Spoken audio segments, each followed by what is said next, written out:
Apa ini perihal Imelda dipeributkan? Imelda memberikan uang untuk Bu Vina dan itu semuanya bohong. Bu Vina tidak pernah mendapatkan uang dari Imelda. Kenapa? Karena saat ini Imelda mungkin hanya memegang uang 30 JT saja dari SS, tidak ratusan juta.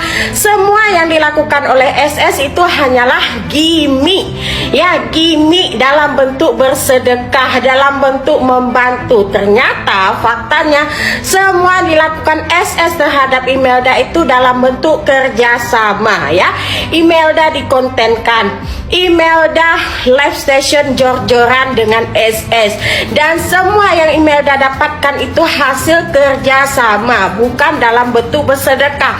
Mungkin bantuan Kak Sel adalah memperkerjakan Imelda, tetapi tidak dengan gimmick bersedekah, ya. Jadi kalau ada klien bilang SS membantu Imelda, memberikan uang Imelda puluhan juta bahkan ratusan juta, pret saya. Wadidaw, agak tuh gimmick doang.